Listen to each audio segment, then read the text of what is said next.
ইৰাম সত্য ভামা সবে আৰহীৰা গৰুৰক শৰীৰ মাধৱ প্ৰাগ দুটি কপুৰক ৰাম গোচৰিলে ইন্দে সত্য ভামাৰ মন্দিৰে ৰাম ৰাম এতেকে কৌতুকে তাংক নীলাৰাম দৰে ৰাম আৰু হেন ইতিহাস কথা আছে মুনি জৈখানি বৰাখে তুলি আনিলা ধৰণী ওৰাম সীতালতয় পুচি আছিলা বসুন্ধৰী কৃষ্ণ তাহাৰ পৰকে নামা তুল ভৈলা হৰি হিৰণতে খনে বৰাখে তাংগ কৰিলা শৃংগাৰ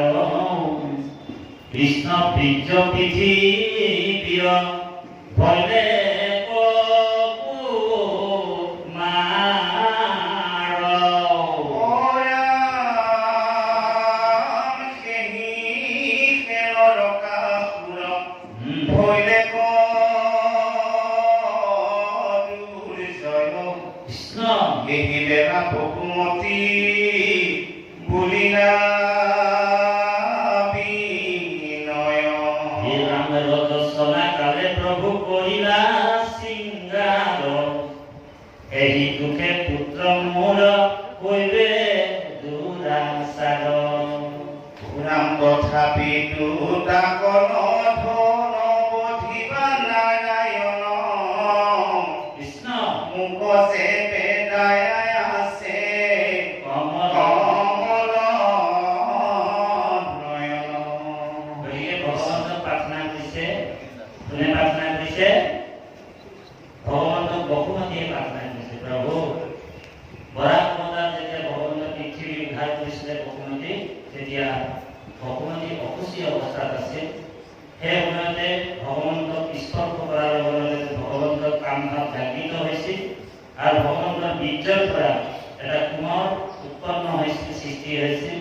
তেওঁৰ নাম আছিল নৰকাসুৰ আৰু ৰজস্বলা কালে প্ৰভু কৰিলা শৃংগাৰ এহি দুখে পুত্ৰ মোৰ হৈলে দুৰাচাৰ তাৰমানে ইয়াৰ পৰা আমাৰ গৃহস্থ ধৰ্মকো ইংগিত এটা ইণ্ডিকেশ্যন এটা দি দিলে সংকেত এটা দিলে যে গৃহস্থই যেতিয়া ৰজস্বলা অৱস্থাত থাকিব মানে আপোনাৰ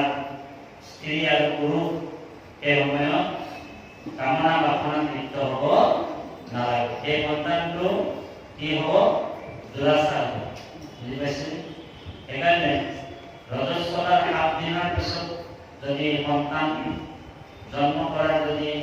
মানে প্ৰস্তুতি চলায় তেতিয়াহ'লে সেই সন্তানটো মানে ছোৱালী জন্ম হয় বুলি কয় দেই আকৌ 8 নম্বৰ দিনাখন যদি সহবাস কৰি যদি সন্তানৰ যদি জন্ম কৰাৰ প্ৰস্তুতি চলায় মানে ৰজস্বলাৰ পিছত তেতিয়া বোলে ল'ৰা জন্ম হয় এজন জ্ঞান মানে জ্ঞাননিষ্ঠ হয় কিন্তু আয়ু কম হয় দেই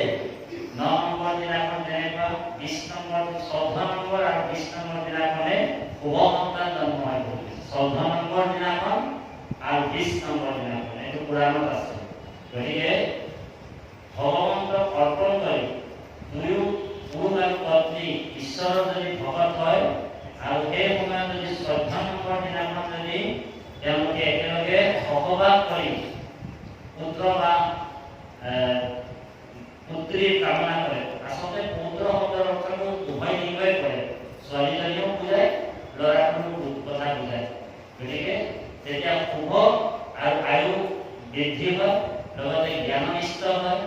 আৰু তেজস্বী ল'ৰা সন্তান জন্ম দিব পাৰে বুলি কৈছে শাস্ত্ৰই গতিকে এতিয়া ৰজস্বলা অৱস্থাত তেওঁলোকৰ শৃংগাৰ হৈছিল সেইকাৰণে কি জন্ম হ'ল দুৰাচাৰ জন্ম হ'ল নৰকাসুৰ কিন্তু যিহেতু পৰমবীৰ্যটো মানে ভগৱন্তৰ আছিল সেইকাৰণে ভগৱন্তৰ নিচিনা পৰাক্ৰমো আছিল অভাৰী যদিও অসুৰ আছিল কাৰ বীৰ্যৰ পৰা হৈছিল ভগৱানৰ বীৰ্য এনেতো আপুনি মই যিমান দৈত্য বীৰ্য পৰীক্ষ লক্ষ্য কাৰকাৰী আমি যিমান আছো সকলো ভগৱন্তৰ বীজৰ পৰাই সৃষ্টি হয়। বুজি পাইছে? আমি বোলে বাহিৰৰ পৰা ভগৱান নহয়, চবেই লক্ষ্য সেইকাৰণে অসুৰ আৰু যদি দেৱতাৰ যুদ্ধ হয়, চাব আপোনাৰ অসুৰ আৰু দেৱতাৰ যেতিয়া যুদ্ধ হয়,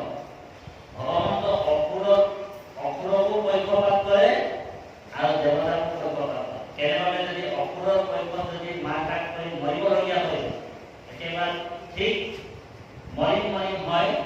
তেতিয়া ভগৱন্ত অসুৰ ফালে গুচি যায়, অসুৰকো ৰক্ষা কৰে ভগৱানে। আৰু দেৱতাৰ মানে যদি একেবাৰে মাৰ কাট কৰি নাইকিয়া হ'বলৈ ধৰে, তেতিয়া দেৱতাক ৰক্ষা কৰিবৰ কাৰণে ভগৱান যায়। দুইটা বেলেঞ্চ ৰক্ষা কৰি ৰাখিব। কাৰণ ভগৱন্তৰ অসুৰ সকলোতো ভগৱানৰে সন্তান, বুজি পাইছেনে? আৰু দেৱতাসকলো ভগৱন্তৰে সন্তান। মানে গন্ধৰ্ব কিন্নৰ বেতাল মনুষ্য যিমান যি আছে এই জগতখনত, কাৰণ ভগৱন্তৰে সৃষ্টি কৰি আছে। অহম সৰ্বস্ব প্ৰভু গোৱন্ত সৰ্বম প্ৰৱৰ্তন্তে, মই গোটেই জগতখনৰ সৃষ্টি কৰা কাৰণ নিজে ভগৱান গীতাত কৈছে।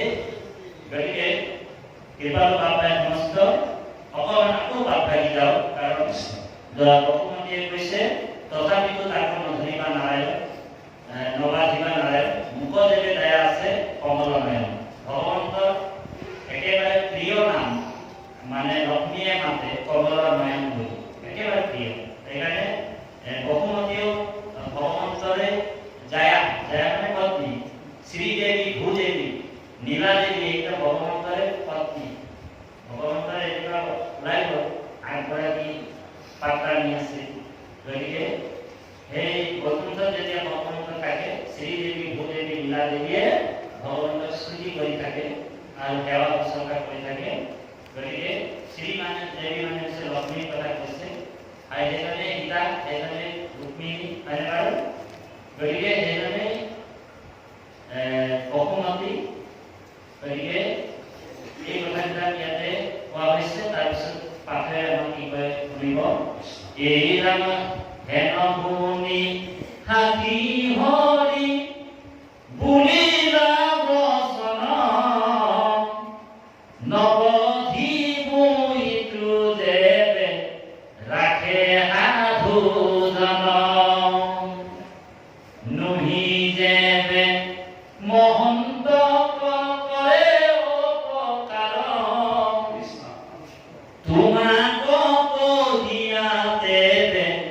কৰিবু সংসাৰ।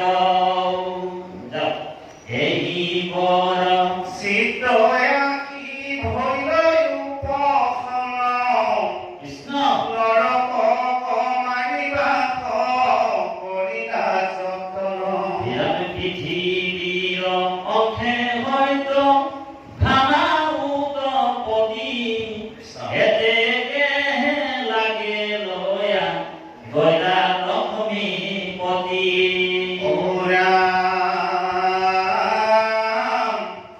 আৰু হৰি বংশে হেন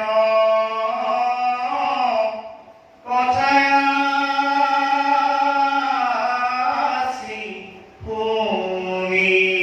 ৰাম ৰাম ৰাম পাৰিজাত পুষ্পগুদ আনিলে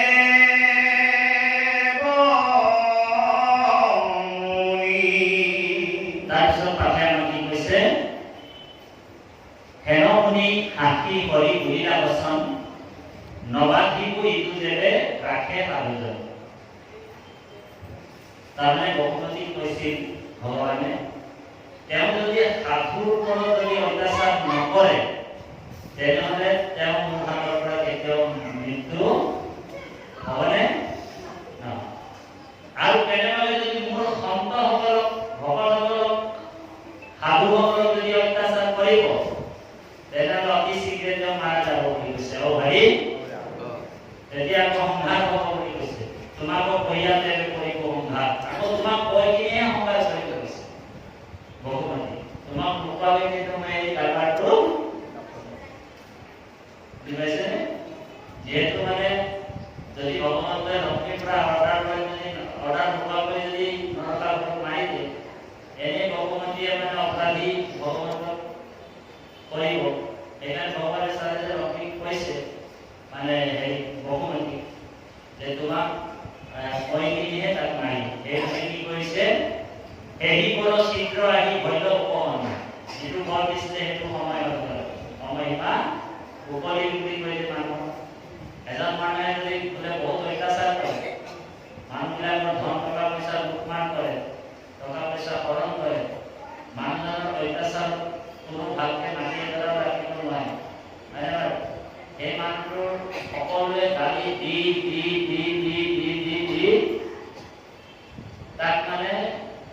মৃত্যুৰ মুখলৈ মানে ঠেলি দিয়ে আৰু নিজে নিজে তেওঁ আহি যায় মৃত্যুৰ মুখত তাক তেওঁ অভিশাপ পাই যায় এতিয়া মানে তেওঁ অভিশাপ পাই আছে কাৰণ কাকো শান্তি নিদিয়ে মানুহে তাৰ কাৰণে এইটো হৈছে তাৰ কাৰণে এইটো হ'ল সদায় অভিশাপ পাই পাই পাই পাই পাই পাই তেওঁ মানে সময়সীমা আহি যায় ই সোনকালে কৰি পেলাই ভাল কাম কৰি এই কথাটো যেতিয়া কৈ থাকে তেওঁ সময়সীমা আহি যায় আৰু তেওঁ মৰিবলগীয়া হয় ঠিক নৰকাসুৰৰো তেনেকুৱা এটা অৱস্থা হয় সন্ত মহন্তসকলে যেতিয়া অত্যাচাৰ কৰি আছিল সন্ত মহন্তসকলক সন্ত মহন্তসকলে সদায় অভিশাপ দি থাকে বুজি পাইছে কাৰণ ভগৱানকে স্তুতি কৰি প্ৰাৰ্থনা কৰিছে এই নৰকাসুৰৰ পৰা কেতিয়া ৰক্ষা কৰিব পাৰোঁ এই নৰকাসুৰে আমাক ইমান অত্যাচাৰ কৰিছে সেইজন মৰি নমৰো কিয় এনেকুৱা ধৰণৰ মানে অভিশাপ দি থাকে গতিকে সেই সময়টো আহি উপন্ন হৈছে বুলি ইয়াত কৈছে পৃথিৱীৰ অংশে সত্য ভমা মূলপতি এতেকেহে লাগে লগে লয়া গইলা লক্ষ্মীপতি ভগৱান কি কৰিলে যিহেতু সত্যভামাই হৈছে পৃথিৱীৰ আন এটা অৱতাৰ সেইকাৰণে সত্যভামাকে কি কৰিলে ভগৱানে লক্ষ্মীপতিয়ে সত্যভামাক গৰুড়ত বহুৱাই গৰুড় স্থানত বহুৱাই লৈ গৈছে কলৈ লৈ আহিছে বোলে প্ৰাকৃতিক পুৰত হয়নে বাৰু তাৰপিছত কৈছে আৰু হৰিবংশে হেন কথা আসি শুনি পাৰিজাত পুষ্পপুৰা আনি দেৱ মুনি কৃষ্ণক দিনন্দনীয়া পৰম উৎসুতে এই পুষ্প ৰুক্মিণীৰ বিঘাইলা মাধৱ আকৌ এটা গণ্ডগোল হৈ আছে সেইটো ঠিক কৰিবৰ কাৰণে ভগৱানে প্ৰস্তুতি চলাইছে এবাৰ কি হ'ল ইন্দ্ৰ মানে স্বৰ্গৰ পৰা মানে এটা উপহাৰ আনিছে পাৰিজাত ফুল স্বৰ্গৰ কল্পতৰু বুলি কয় পাৰিজাত ফুলত ওচৰত গৈ যদি যায় কিনে যদি যি বিচাৰে যে আজি মোৰ ঘৰ এটা বিল্ডিং এটা হৈ যাওক বুলি কৰো পাৰিজাত ফুলটোৱে মানে দি দিয়ে সকলো মনোকামনা পূৰ্ণ কৰে স্বৰ্গৰ কল্পতৰু হৈছে পাৰিজাত ফুল আৰু মৈত্ৰ কল্পতৰু কি বোলে ভকত ভকতে যিটো আপুনি যিটো ভকতৰ পৰা বিচাৰিব ভকতে আশীৰ্বাদ দিলে সেইটো কামনা সিদ্ধি হয় ও ভাৰি আজি আমাৰ এই অৰুণাচল বাবুৱে যদি আপোনালোক আশীৰ্বাদ বিচাৰে যে একান্ত মনে যদি আপোনালোক শৰণাগতি হয় যদি যি কামনা কৰে ভকতজনে যদি আশীৰ্বাদ দি দিয়ে তেতিয়া সেই কামনাটো আপোনালোকৰ পূৰ্ণ হ'বই গ্যাৰেণ্টি আছে কিন্তু একান্ত মনে শ্ৰদ্ধাভাৱে আপুনি সেই কামনাটো কৰিব লাগে কিন্তু আচলতে আপোনালোক তেনেকুৱা ভকত নহয় বাৰু আপোনালোকৰ কামনা নাই বাৰু গতিকে মৈত্ৰ কল্পতৰু হৈছে ভকত স্বৰ্গ কল্পতৰু হৈছে পাৰিজাত আৰু বৈকুণ্ঠৰ কল্পতৰু হৈছে মহা ভাগৱত এই ভাগৱতৰ পৰা আহিছে বোলে বৈকুণ্ঠৰ পৰা আহিছে হয়নে বাৰু স্বৰ্গৰো নহয় মৈত্ৰৰো নহয় এইটো ডাইৰেক্ট বৈকুণ্ঠৰ পৰা আহিছে সংসাৰী কৃপা কৰিবৰ কাৰণে ভগৱন্তই বৈকুণ্ঠৰ পৰা উপগুৰুৰ পৰা ভাগৱত প্ৰচাৰ কৰিছে বাৰু গতিকে লক্ষ্মীপতিয়ে সত্যভামাক লৈ গৈছে তাৰপিছত ইন্দ্ৰই মানে সেই পাৰিজাত ফুলটো আনি ৰুক্মিণীৰ খোপাত মানে গুলি দিছে এপাহি আৰু এই দৃশ্যটো মানে সত্যভামাই দেখা পালে পাৰিজাত ফুলটো আনি খোপাৰ হাত দিছে আৰু সত্য হেৰিয়ে কি কৰিলে ভগৱানে কি কৰিলে কাৰণ ৰুক্মিণীয়ে প্ৰথম বিবাহ কৰিছে বেছিকে প্ৰেম বেছিকে স্নেহ কৰে ৰুক্মিণী ভগৱানে কি কৰিলে আনি ৰুক্মিণীৰ খোপাত দিলে গুলি তেতিয়া সত্যভামাই এই দৃশ্যটো দেখি আছে সত্যভামাৰ খং উঠাৰ পিছত তেওঁ কি কৰিলে ভগৱন্তক কৈছে কৃষ্ণক দিনন্দনীয়া পৰম উৎসৱে এই পুষ্প ৰুক্মিণীক বিধায়া মাধৱ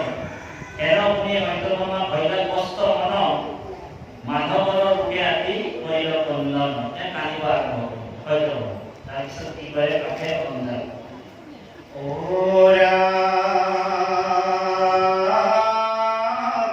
কৃষ্ণ কেহি বেলা প্ৰভু লীলা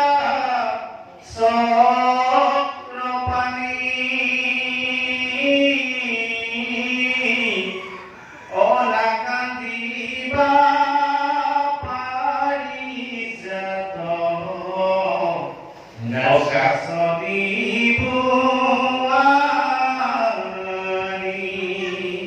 ভগৱান কৃষ্ণ সত্যভামা কৈছে হে সত্যভামা তুমি কান্দিব নালাগে বোলে গোটেই পাৰিজাত ফুলটোকে বোলে গোটেই গছটোকে আনি উভালি লৈ আনি অচল ও ৰাম সেহি অংগী কাৰপালি বাক দেৱ হৰি ও তাতে সত্য ভামাক নীলা সঙ্গে কৰি হিৰাম নৰ বৰ বৰ ৰাতি খয় বৰ টান তাতে হে গৰুৰ চৰি কৰিলা ভয়ান গৰুৰ স্কন্ধে প্ৰকাশন্ত দেৱ হৰি বামে সত্য ভামা দেৱী পৰমা সুন্দৰী হিৰাম পাঞ্চজন্য শংখ ফুকি লংক নাৰায়ণে আকাশত জয় জয় কৰে দেৱগণে নৰকৰ ৰাজ্য যাই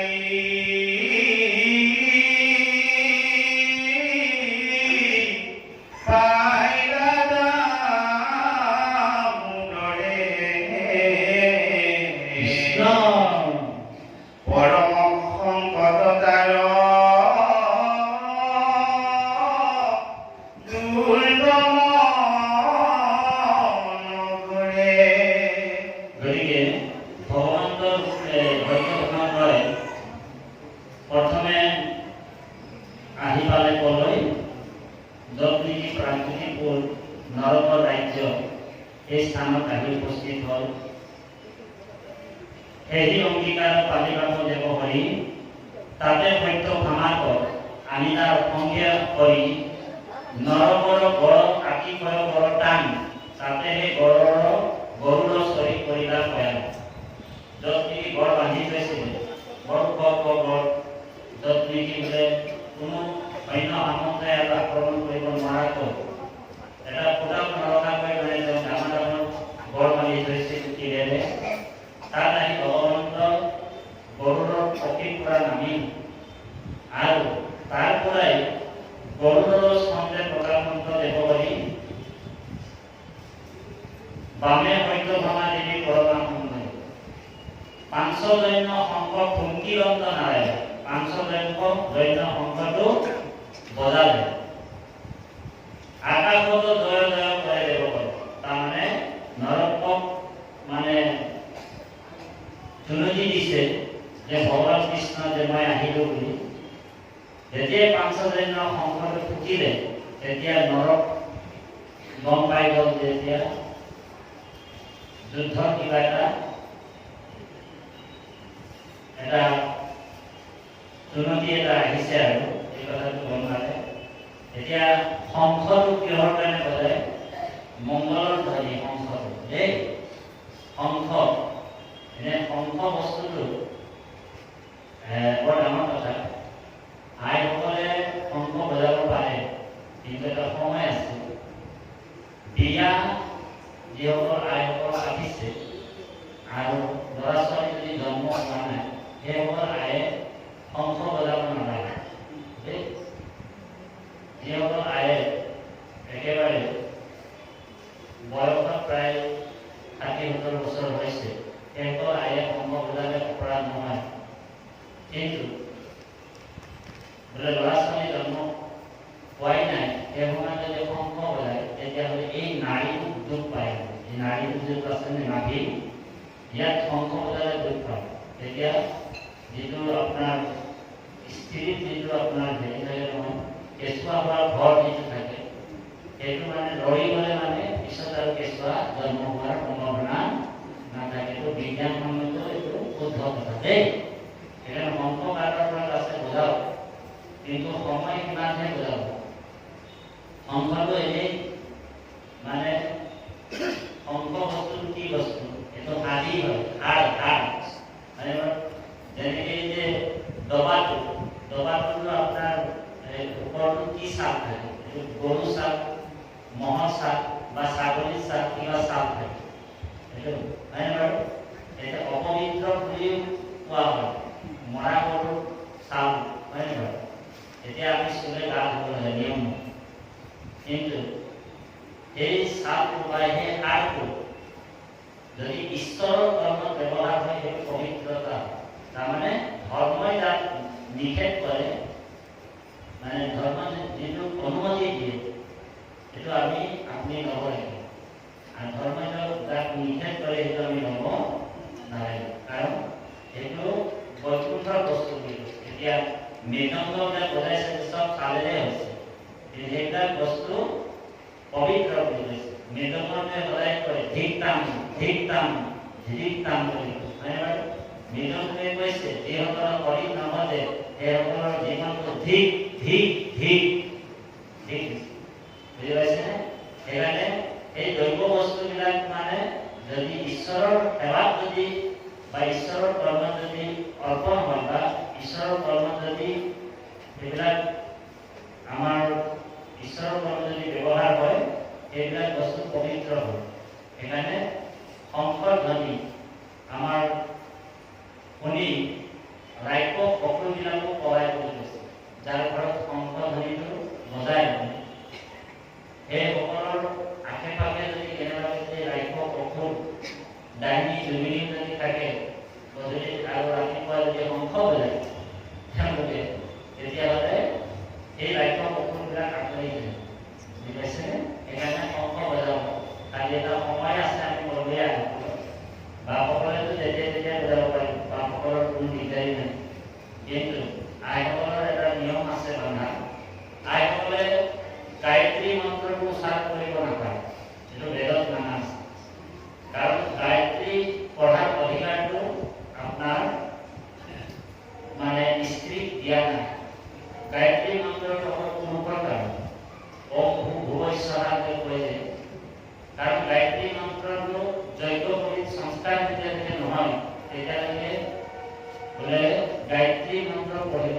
নাপায় বুলি কৈছে। আৰু গায়ত্ৰী মন্ত্ৰটো এইটো আজিকালিতো মঞ্চতো ব্যৱহাৰ হয়। গায়ত্ৰী মন্ত্ৰটো এনেকুৱা বস্তু এই জিভাটো আৰু মুখটো বোলে লাগিব নালাগে, ইমান লাহে লাহে ক'ব লাগে। এতিয়াতো দেখ মানে মাইকত বজাবলৈ আৰম্ভ কৰিছে গায়ত্ৰী মন্ত্ৰ। সেইকাৰণে আমাৰ সনাতন ধৰ্ম নষ্ট হৈছে। সনাতন ধৰ্ম নষ্ট হোৱাৰ কাৰণবিলাক এইবিলাক, যিবিলাক শাস্ত্ৰসন্মত নহয় সেইবিলাক কৰ্ম উৎপাত কৰি দি মানুহে ধৰ্ম কৰিছে। উৎপাত। এতিয়া গায়ত্ৰী মন্ত্ৰটো বোলে আপোনাৰ মুকলি মঞ্চত গাব নালাগে। গায়ত্ৰী মন্ত্ৰ যিসকল 6 অধ্যায় 13 অধ্যয়ন কৰে সেইসকল সৰুৰে পৰাই তেওঁলোকক ব্ৰহ্মচৰ্য গ্ৰহণ কৰি তেওঁলোক গায়ত্ৰী মন্ত্ৰ উপাসনা কৰিছে। আৰু গায়ত্ৰী মন্ত্ৰৰ এটা শ্লোক আমাৰ ভাগৱতত সোমাই আছে, সত্যম পৰম ধীমহি, হয়নে?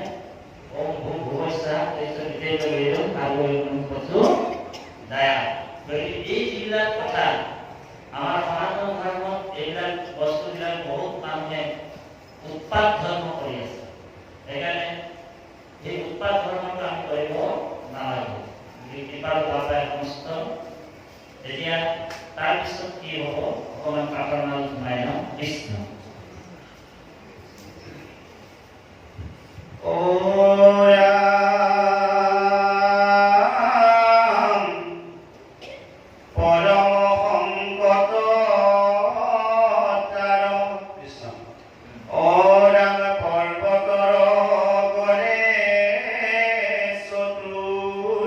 পাখে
দেখি দেৱতা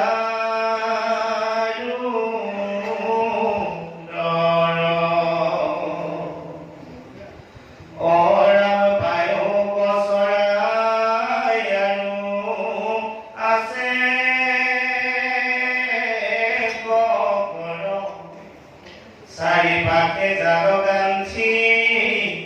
আছে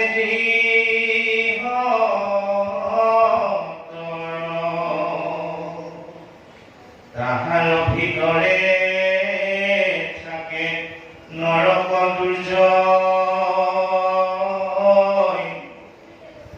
দেখি সত্য ভাঙা কবুলিল বিপাঙ দেখিও সুন্দৰী কেনে নৰকৰ বৰ আতে থাকি পাপি কাকো নকৰয় দৰ অৰামে অদিতি মাৱৰ কাঢ়ি আনিল কুণ্ডল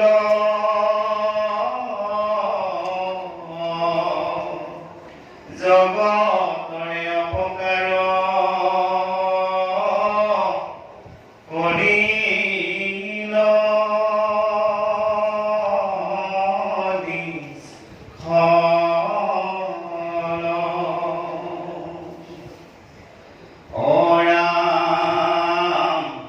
মাটিৰ কুণ্ডল নিবু বধিয়াই পাৰিজাত পুষ্প আনি দিবু তোমাক মেহেন বুলি সত্য ভাঙা পুলিলা বচন হিৰণ বধি দুষ্টক ভংগ কৰিও হে ৰাম সাম্পলিলা ভৰি পৃথিৱীৰ বচন তদু আজ্ঞাতেহে বধি বহু নৰক ভকত বৎসল প্ৰভু কৃষ্ণ দেৱনাৰায়ণ পুনকালে নসাধয় ভকত বৎসল ৰাম সত্য ভামা বহুমতী দিলাই অনুমতি কৃষ্ণ গদা ধৰি যুদ্ধ সন্মুখ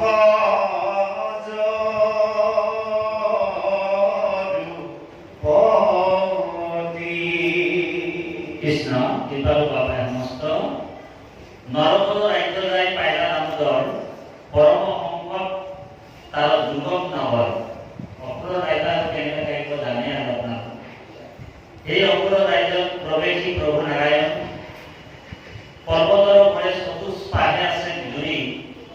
তাহাৰো ভিতৰে অস্ত্ৰ গড়ে আছে গেঢ়ি তাহাৰো ভিতৰে আৰু জলে আছে জুৰি অগণিৰ গড়ে চতুষ্পাহে আছে গেঢ়ি অগণিৰ ভিতৰে বায়ু আৰু বন আচুক মনুষ্য দেখি দেৱতাটোক ডৰ ইমান ভয়ানক জেগা বনাই ৰাখিছে তেওঁ নিজৰ মানে সুৰক্ষাৰ কাৰণে ইমান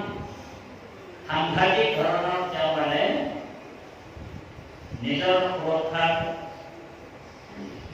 কাৰণে ধুনীয়াকৈ ঘৰ বান্ধিছিল কেনেকৈ বান্ধিছিল এই কথাবিলাক কৈছে যে পৰ্বতৰ ওপৰে চতুষ্পাহে আছে জুৰি তাহাৰ ভিতৰে অস্ত্ৰ গড়ে আছে গেঢ়ি নানা শস্ত্ৰৰে বেঢ়ি থকা আৰু দি থৈছিলে তাহাৰো ভিতৰে আছে জলে আছে আকৌ পানীৰ এটা চাৰিওফালে যাতে কোনো আহি ডাইৰেক্ট সোমাব নোৱাৰাকৈ চাৰিওফালে পুখুৰীৰ নিচিনাকৈ চাৰিওদিশে মানে খান্দি থৈছিল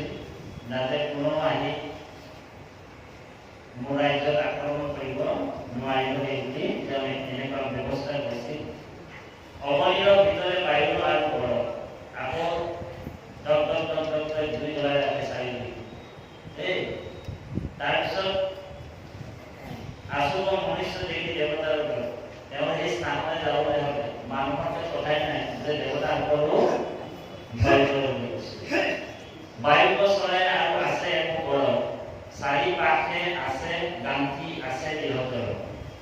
যাও মানে যেনেকৈ আৰ্মি আছে ডিফেন্সত চাকৰি কৰা সকলে জানিব তাৰমানে আমাৰ যাও তেনেকুৱা পাতি থৈছে কোনো আহি মানে ডাইৰেক্ট তোমালোকৰ মাৰকৈ মুঠাৰ নিচিনাকৈ বনাই থৈছে বস্তুটো তাহার ভিতরে থাকে নরক দুর্জয় দেখি হয়তো ভমাক বলিরা কৃপাময় যেনেকে উসামা বিন লাদেন আপনারা জানে যে টেররিস্ট আছে বহুত ডাঙৰ প্লেয়াৰ আতংকবাদী আছে তেওঁ যিটো স্থানত আছে পাকিস্তানত তেওঁ একদম বহুত ডাঙৰ ওখ ৱাল মাৰি থৈছে আৰু তেওঁৰ পত্নী নাই কমেও 12গৰাকীমান আছে 16গৰাকী উসামা বিন লাদেন তাৰপিছত কাঁটাদাৰ যেনিবা দিছে তাৰপিছত বোলে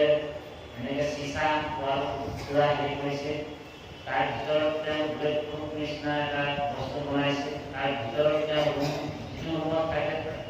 এই ৰুমটো বোলে আপোনাৰ চাৰিওদিশে চিচি কেমেৰা কিবা কিবি ধেৰ লগাই ৰাখিছে তথাপিও আমেৰিকা সেনাই উসামা বিন লাদেনক অভাৰি কৰা কাৰণ দুৰ্জন বোলে পাপ কৰাৰ পিছত তেওঁ যেনেকৈ য'তে লুকাই থাকোঁ ভগৱন্তই তাক বুজিবই উপায় নাই সেইমতে নৰকো ভগৱন্ত বধিবৰ কাৰণে বিজ্ঞান কৰিছে দেখিয়া সুন্দৰী কেনে নৰকৰ ঘৰ ভগৱানে সত্যভামা কৈছে এই সত্যভামা দেখিছানে নৰকে নিজৰ কুশলৰ কাৰণে সুৰক্ষাৰ কাৰণে কিমান ধুনীয়াকৈ ঘৰ বান্ধি থৈছে আৰু অদিতি মাহৰ কাঢ়ি আনিল কুণ্ড অদিতি মাতৃ কাৰণ ভগৱন্ত বামন স্বৰূপে যেতিয়া অৱতাৰ হৈছে যিহেতু কৃষ্ণ অদিতিৰ মানে সন্তান আছিল বামন ৰূপ যেতিয়া অৱতাৰ হৈছিল সেয়া বামন ৰূপী ভগৱান হয়নে সেই অদিতিৰ মানে পুত্ৰ আছিল ইন্দ্ৰ মানে ভগৱান এনে সম্বন্ধত ইন্দ্ৰৰ লগত ভগৱান ভাই ভাতৃ সম্বন্ধ আছে সেইকাৰণে ভগৱানৰ অদিতিক মা বুলি কৈছে কৃষ্ণৰ ভগৱানে অদিতি কি বুলি কৈছে মা বুলি কৈছে কি বুলি কৈছে মাতৃৰ কুণ্ডল নিবু বধিয়া নিহাত পাৰিজাত পুষ্প আনি দিবু তোমাক এনমুনি সত্যভামা বুলিলা বচন বধি দুষ্টক সন্ত কৰি ৰাখিব একদম অৰ্ডাৰ পাই গ'ল নিজৰ মাকে কৰিব সত্যভামা নাছিল নৰকাসুৰৰ সেইকাৰণে দুৰ্জন যদি ধৰা হয় আপোনালোকৰো আমাৰ হ'ব আৰু দুৰ্জন তাৰ কাৰণে দুখ কৰিব নালাগে দেই এনেকৈ যদি পুলিচে মাৰি দিয়ে কাৰণ ডকাইত চুৰ কৰি উৎপাত কৰি সকলোকে মন কষ্ট দিয়া ধৰাটো তাৰ নিজৰ নিজৰ বুলি নাথাকিব তাক মাৰিলেও আপত্তি নাই অভাৰি তাক মাৰিলেও আপত্তি নাই কাৰণ উৎপাত কৰিছে সেইকাৰণে তাক মই জন্ম দিয়া নাছিল হয়নে বাৰু তাক সৎ কৰ্ম কৰিবৰ কাৰণে জন্ম দিয়া হৈছে কিন্তু ঈশ্বৰৰ কৃপা তেওঁৰ কাৰণে কৰ্মটো ভুল হ'ল আৰু সেইকাৰণে তেওঁ দুৰাচাৰ হ'ল সন্তান আপোনালোক জানে পিতৃ মাতৃৰো দুখ থাকে কিছুমান এয়া পিতৃ মাতৃৰ দুখৰ কাৰণে তেওঁ মৰিবলগীয়া পৰে কিন্তু ভগৱানে কিন্তু তেওঁক ৰক্ষা কৰিব কৈছিল যে যদি তুমি সন্তক যদি অপমান নকৰা তেনেহ'লে মই তোমাক ৰক্ষা কৰিম তোমাক 1000 বছৰ জীৱিত ৰাখিলে কিন্তু উল্টাই বিপৰীতে সন্তক আক্ৰমণ কৰিলে সন্তক অনিষ্ট কৰিলে তেতিয়া ভগৱানে কৈছে সন্তক যেতিয়া কাৰণ ভগৱানে মোৰ প্ৰাণ বুলি কৈছে ভগৱানে কৈছে যে ভগৱান মোৰ প্ৰাণ গতিকে ভগৱানক যদি তুমি অত্যাচাৰ কৰা তেনেহ'লে তোমাক মই ৰক্ষা কৰিব নোৱাৰিম সেইকাৰণে সত্যভামা কৈছে যে ইয়াত বধি দুষ্টক সন্ত কৰিব লক্ষণ সাম্ফলীলা কৰি পৃথিৱীৰ বচনক তদু আজ্ঞা দেহে কৰি পূৰ্ণৰ লগে লগে ভগত বৎস প্ৰভু দেৱনাৰায়ণ পুনঃকালে মহাভয় ভকতৰ বচন সেই ভগত বৎস ভগৱানে ভকতৰ কিন্তু মনোবাঞ্ছা ভগৱানে যিকোনো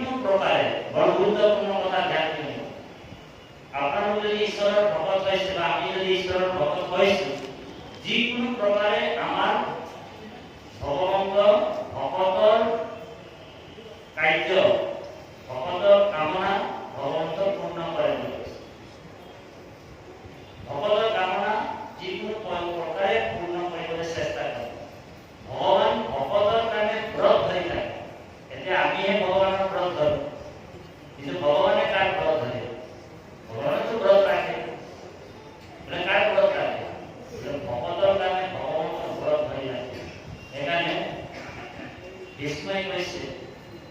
এই নাম জয়ন্তী সভাতে সময়ন্তে ভগৱন্ত ভগতৰ বৈষপাত তথাপি পৰন্ত আৰে মই প্ৰাণ এৰু দেখা হেৰ সময়ত আপুনি ভয়ন্ত আদি আগতে ইমান দুখেৰে বিস্ময় কৈছে সৎ হত্যাত বিস্ময় কৰি আছে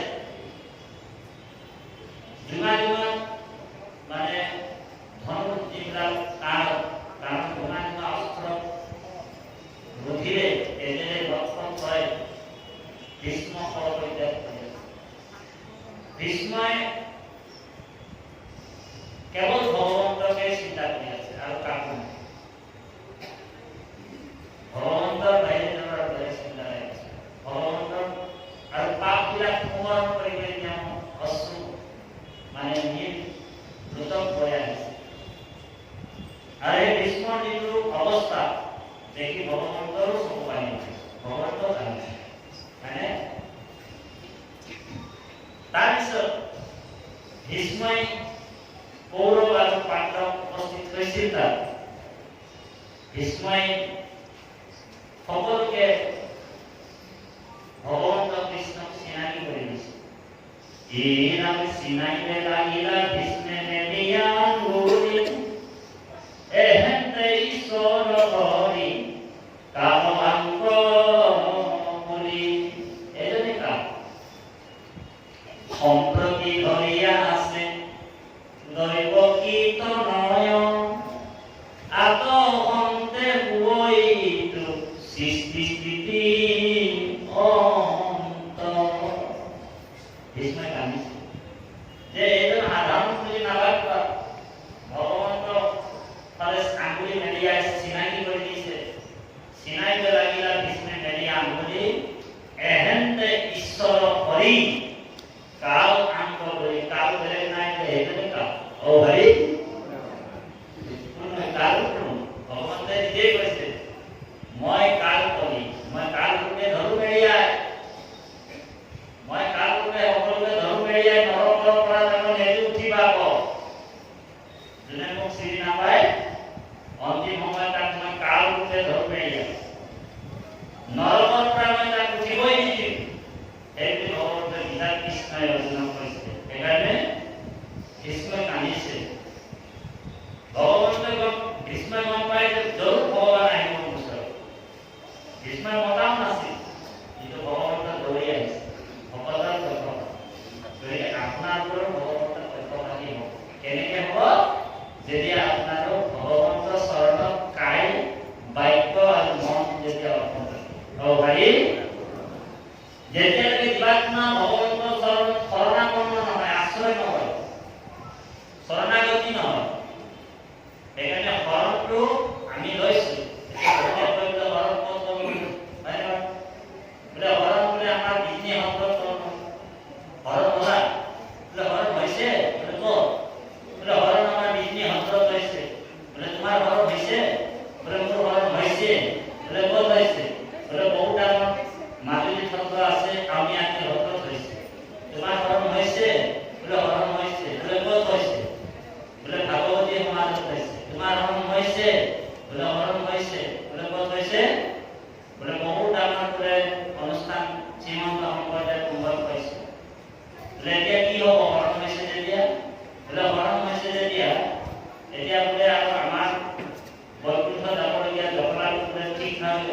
আমি তাক উঠিলে আৰু অভাৰী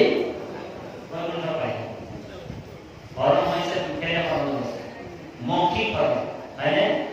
বচনে কেৱলে মাত্ৰ হৰি হৰণ গয়া চিত্তে আন দেৱ ভজয় হৰিতাৰ সন্মুখ আমি বচনত হৰণ কৰিলে নহ'ব মুখেৰে হৰণ কৰিলে নহ'ব হৰণৰ কথাটো তাত্বিক পদত জানিব লাগিব হয়নে বাৰু ভাগৱতত কৈছে এহিহে হৰণ ভজন অনুপান কৰ্মে মোহময় আন দেৱতাৰ নাম কামত বেলেগ দেৱীৰ নামো শুনিব নাপায় বুলি কৈছে কৃষ্ণ যোনে হৰণ কৰে অ হৰি এহিহে হৰণ ভজন অনুপান ৰামচন্দ্ৰ কৈছে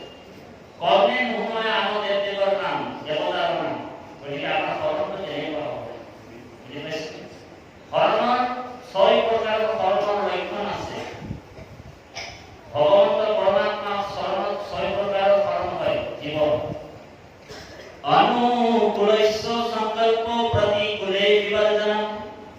ৰক্ষো দিতি বিশ্বাসো উপতত্তে বৰ্ণম তথা আত্মনিষেধ কাৰ্পণ্য সৰা বিনাশ শৰণাগতি এই 6 প্ৰকাৰৰ ধ্যান দিম অনুকূল প্ৰতিকূল অৱস্থাটো কৃষ্ণ শৰণৰ বাহিৰে বেলেগ দেৱীৰ ওচৰত আশ্ৰয় ল'ব নালাগে ভগৱন্তই মোক মাৰিব ৰাখিব তেনে ৰাখিব মাৰিব তেওঁ কি কৰিছে কৰিব কৃষ্ণৰ বাহিৰে আমাৰ আৰু বেলেগৰ ওপৰত আস্থা থাকিব নালাগে কৃষ্ণক সুধি হওক বিশ্বাসে ভক্তি কৰিব লাগে সুধি হওক বুজি পাইছেনে একমাত্ৰ ভগৱন্তই মোক ৰাখিব এইটো দৃঢ় হ'ব লাগিব একমাত্ৰ ভগৱন্তৰ ওচৰত আশ্ৰয় হ'ব লাগিব এনেকুৱা 6 প্ৰকাৰৰ কৰ্ম যদি কৃপাৰ বাবাই সমস্ত প্ৰভু ভগৱন্তৰ শৰণ যদি সেইকাৰণে দ্ৰৌপদীয়ে যেতিয়া বস্ত্ৰহৰণ হৈছিলে ধ্যান দিবলৈ বৰ গুৰুত্বপূৰ্ণ ভগৱান দ্ৰৌপদীয়ে যেতিয়া ভগৱন্তৰ ওচৰত শৰণ ল'লে তেতিয়া দ্ৰৌপদী ৰজস্বলা অৱস্থাত আছে অসুবিধা হৈছে তেতিয়াও শৰণ ল'লে ভগৱান তেতিয়াও কিন্তু ভগৱন্তৰ শৰণ দিছে ভগৱন্ত নিজে বস্ত্ৰ ৰূপ লৈছে দ্ৰৌপদী হয়নে তেওঁ দেখিলে যে বিশ্বৰ একমাত্ৰ গান্ধীধাৰী ধনুধৰ অৰ্জুনক পৰীক্ষা কৰিব পাৰিবনে কাৰণ পাতাকালত ইতিমধ্যে অলৰেডি হাৰিয়ে দিলে আৰু প্ৰবল প্ৰতাপী ভীষ্ম যি পিতামহ মোৰ এজনক পৰীক্ষা কৰিব নোৱাৰে হয়নে বাৰু দ্ৰৌপদী যেতিয়া ৰাজ সভালৈ দুঃশাসন যাৰ শাসনটো দুখ সেইজন চুৰি ধৰি 100 হাতীৰ বল আছিলে দুঃশাসন আৰু দ্ৰৌপদী কিন্তু এগৰাকী নাৰী অৱলা নাই হয়নে টানি টানি লৈ আনিছে চুচৰাই লৈ আনিছে তেওঁ কালি এনেকুৱা জংঘাত পঢ়াই কিনি বস্ত্ৰ বৰণ কৰি গুচাইছে হয়নে তেতিয়া চাৰিওফালে চাইছে ইয়াক মাতিছে তাক মাতিছে কোনো কাৰো ক্ষমতা নাই দুঃশাসনৰ হাতৰ পৰা দুঃশাসনৰ কবলৰ পৰা মুক্তি দিয়াৰ কোনো কাৰো ক্ষমতাই নাই তেওঁ একমাত্ৰ ভগৱন্তক মাতিছে পাহিমাং মধুসূদন এইটো এক হাতেৰে বস্ত্ৰ ধৰিছে আৰু এক হাতেৰে পাহিমাং কৰি আছে ভগৱানে লক্ষ্মীক কৈছে লক্ষ্মীয়ে ভগৱন্তৰ ওপৰৰ পৰা চাই আছে লক্ষ্মীয়ে কৈছে যে প্ৰভু দ্ৰৌপদী যদি এইটো কথা হৈছে তোমাকেতো মাতি আছে সোনকালে যা ভগৱন্ত ঠিক খাই আছে সেইটো খোৱা নাই সেইটো খাবলৈ লওঁতে এনেকুৱা ঘটনা দেখা পাব দেই তাৰপিছত ভগৱানে কৈছে এইটো বোলে মোক মাতিছেতো ঠিকে আছে কিন্তু ইয়াৰ পিছত লজ্জাটো আছে সম্পূৰ্ণৰূপে চাইলেণ্টাৰ হোৱা নাই বৰ গুৰুত্বপূৰ্ণ এতিয়াও বোলে ইয়াৰ অকণমান নিজৰ ওপৰত বল আছে দ্ৰৌপদী হয় নাই সেইটোকে আশ্ৰয় তেওঁ নিজকে বচাব বিচাৰিছে ভগৱানে কৈছে মই এতিয়াও যাব নোৱাৰো সম্পূৰ্ণৰূপে বুলি বিশ্বাসটো এতিয়ালৈকেও দ্ৰৌপদীৰ হোৱা নাই তেতিয়া দ্ৰৌপদীয়ে যেতিয়া ভগৱন্তক 2 হাতেৰে যেতিয়া সেৱা কৰাৰ লগে এক মুহূৰ্ত দেৰি নকৰিলে ভগৱান এক মুহূৰ্ত লগে লগে বস্ত্ৰ ৰূপ লৈ ভগৱন্ত আহি গ'ল বস্ত্ৰ অৱতাৰ হৈ গ'ল ভগৱান কৃষ্ণ সেইজন ভগৱন্ত কিমান কৰুণাময় গতিকে সেইজন কৰুণাময় প্ৰভু ভগৱন্তৰ আমি আশ্ৰয় লৈ আছো গতিকে এক মিনিট সময় আমি নাম কীৰ্তন কৰিম তাতো পাৰিলে অকণমান ওলাই দিব করুণাময় রাম করুণাময় করিও কৃপা যেন ভূষিত হয় রাম রাম করুণাময় রাম করুণাময় করিও কৃপা যেন ভূষিত হয় রাম রাম করুণাময় রাম করুণাময়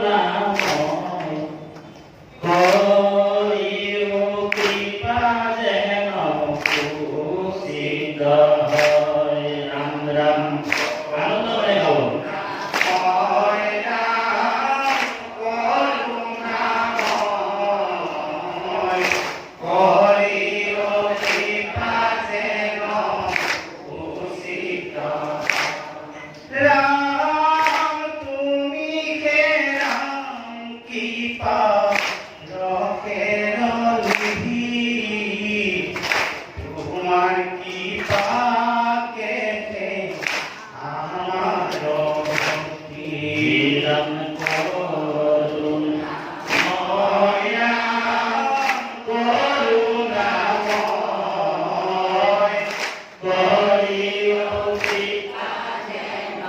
ভূষিত হয় রাম রাম